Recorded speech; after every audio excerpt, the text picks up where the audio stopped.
Super 8-এর বাংলাদেশের বিপক্ষে শেষ ম্যাচে নিজেদের ইনিংসের 20তম ওভারে দৌড়ে 2 রান নিতে যান আফগান অধিনায়ক রশিদ খান, কিন্তু সতীর্থের কারণে সেটি পারেননি। তাৎক্ষণিক মাটিতে ব্যাট ছুঁড়ে মারেন তিনি। এমন ঘটনার কারণে শাস্তি পেয়েছেন এবার। রশিদ খানকে তিরস্কার করেছে আইসিসি, সঙ্গে তার নামের পাশে যুক্ত করা হয়েছে একটি ডিমেরিট পয়েন্টও। গতকাল বিষয়টি নিশ্চিত করে বিশ্ব ক্রিকেটের নিয়ন্ত্রক সংস্থাটি। 24 মাসে রশিদের এটি প্রথম ডিমেরিট পয়েন্ট।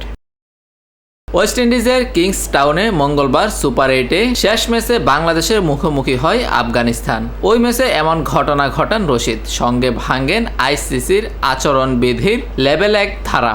যদিও ম্যাচটিতে জয়লাভ করে তারা, কিন্তু শাস্তি পেতে হয়েছে রশিদের।